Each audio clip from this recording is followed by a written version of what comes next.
CFECGC. Bonjour chers collègues, très heureux de vous retrouver sur ce deuxième clip qui va rejoindre ceux que l'on trouve et que l'on trouvera encore sur notre chaîne YouTube CFECGC APRR. Pourquoi? Parce que c'est important de communiquer par ces nouveaux moyens, bien évidemment.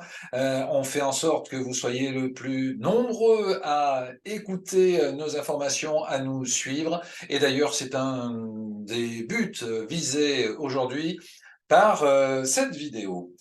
Vous le voyez ici, simplement, l'ordre du jour, c'est quoi?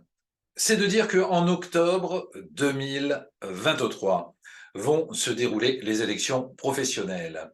Les élections professionnelles, c'est quoi? C'est un moment privilégié qui se déroule tous les 4 ans et qui permet aux uns et aux autres de donner sa confiance à des gens qui vont les représenter, qui vont les défendre le cas échéant, qui vont aussi innover, c'est notre cas, et qui vont participer activement au CSE et qui vont vous apporter des services à travers l'action sociale et culturelle de ces mêmes CSE.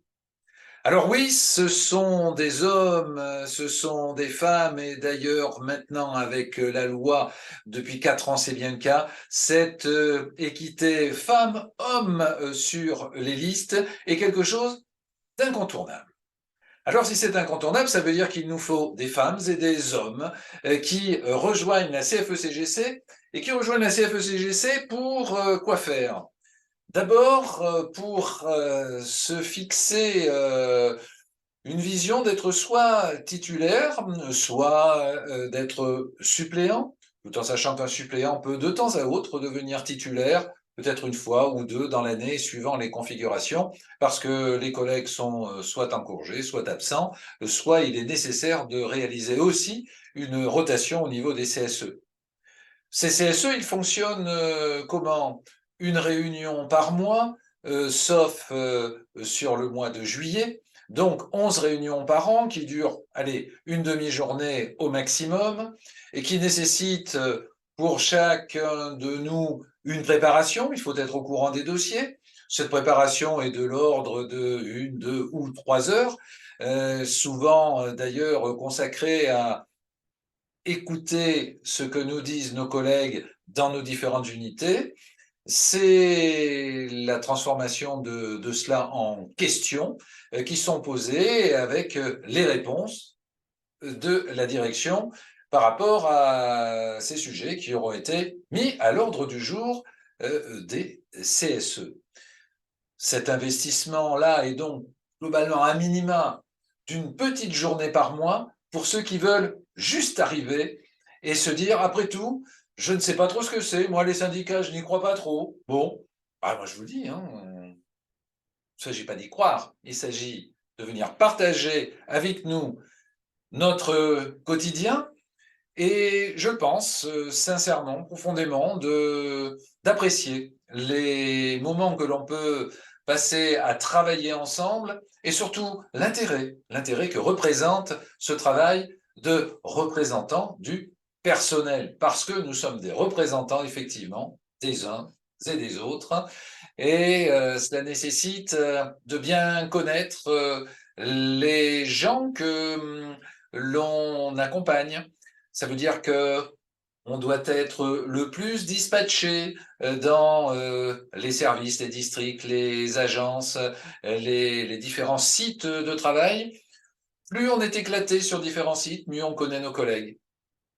Et puis nous avons aussi dans cette approche la volonté de défendre et de négocier pour les collèges 2 et 3.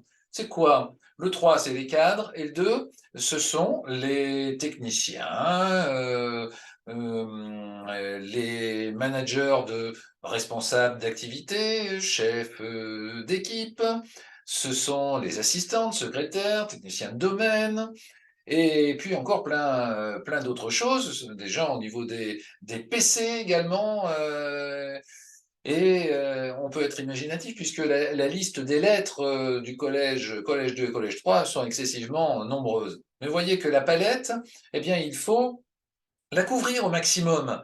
Donc, on vous recherche dans toute cette palette jusqu'au niveau cadre, chef d'agent, chef de district, chef de service et autres postes, bien évidemment, que l'on rencontre tout au long des unités de notre APRR. Les gens qu'il nous faut, ce ne sont pas simplement ceux qui veulent venir spontanément et dire « moi, ça m'intéresse ». C'est de vous convaincre tous et toutes. Pas intéressés aujourd'hui parce que probablement pas à l'écoute, probablement pas intéressés. Alors, on fait ces vidéos. On fait ces vidéos pour vous dire, eh bien, allez, vous n'avez pas encore envie d'être sur une liste électorale. Vous n'avez pas envie que l'on se dise, tiens, un tel, ouais, il est de la CFE-CGC. D'abord, ça n'est pas une tare, ça n'empêchait aucune personne d'évoluer, sauf si dans sa vie professionnelle, cette dite personne n'a pas les qualités qui conviennent, ce qui est encore un autre sujet. Je peux vous donner des exemples, des exemples de la CFE-CGC au niveau du groupe Eiffage. Il y a aussi des postes très, très variés, de gens qui ont réussi jusqu'au plus haut et qui sont toujours CFE-CGC. Alors chez APRR, on va faire en sorte de faire pareil, mais vous ne voulez pas sortir du bois, comme l'on dit, pas avoir votre nom sur une liste, donnez-nous simplement votre adresse personnelle, parce que le @aprr.fr n'est pas utilisable pour les organisations syndicales. Et d'ailleurs, on peut le comprendre. Vous voulez recevoir de l'information, c'est le moyen que l'on peut vous donner. Si vous-même, vous nous donnez cette opportunité d'avoir une adresse mail personnelle, pour ça, vous pouvez nous contacter. C'est tout ici. Et ici, vous voyez qu'on a un site internet. Donc là aussi, allez chercher l'information. Nous pouvons, et nous faisons d'ailleurs entre 1, 2, voire 3 mailings par mois pour aller vers vous, à condition, encore une fois, d'avoir cette adresse mail personnelle. Il y a ici un Twitter, mais qui est plus orienté vers l'extérieur. Et puis, tout nouveau, il faut bien que cette vidéo elle aille quelque part. Eh bien, nous avons une chaîne YouTube qui est inscrite au-dessus, et puis vous la chercherez sur le web sans aucun souci. Donc ça, c'est la première étape, premier niveau, aucun investissement plus que ça, c'est de recevoir nos informations. Le niveau tout petit peu au-dessus, c'est dire, je suis un relais. Je suis un relais, il y a des endroits où nous ne sommes pas présents. Eh bien, pour faire un affichage, discrètement, pour entendre un petit peu les collègues, nous remonter des choses, ou pour de temps en temps passer quelques messages comme ça autour du coin café ou lors d'une pause. Et puis après, on passe à l'investissement d'un élu qui est suppléant, comme je vous le disais tout à l'heure. Au-delà, nous avons le titulaire, l'élu titulaire du CSE. Et là, il y a plusieurs façons de s'investir en fonction du temps que l'on veut y accorder. Soit on est simplement élu et on a peu de responsabilité ou pas de responsabilité au niveau de commission, ou alors on a envie de s'investir un peu plus, on comprend des choses sur les activités sociales, culturelles, et là on se dit, je vais prendre ma part, donc on a un petit peu plus. Allez, globalement, avec la réunion du CSE, sa préparation, et puis le travail en commission, on est entre 2 jours et demi par mois.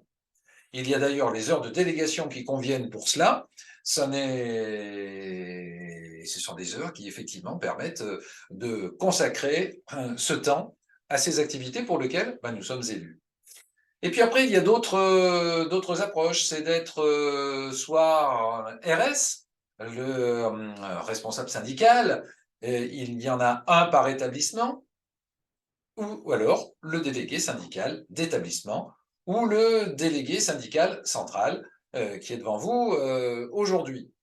Mais là, nous sommes dans des fonctions syndicales qui sont plus chargées en termes de temps et cela mérite discussion avec vous. En tous les cas, aucun poste n'est fermé à n'importe qui. C'est juste déjà le fait de pouvoir en parler ensemble, que l'on vous oriente, que l'on vous dise, toi, non, tout compte fait, ce sera peut-être pour dans 4 ans. Eh bien, ce n'est pas gênant, discutons-en aujourd'hui. Voilà, c'est tout ce que je voulais vous dire, et ça me semble déjà extrêmement essentiel. Rejoignez-nous, discutez avec nous, et puis on se revoit très vite pour un numéro 3. À bientôt. Au revoir. CFECGC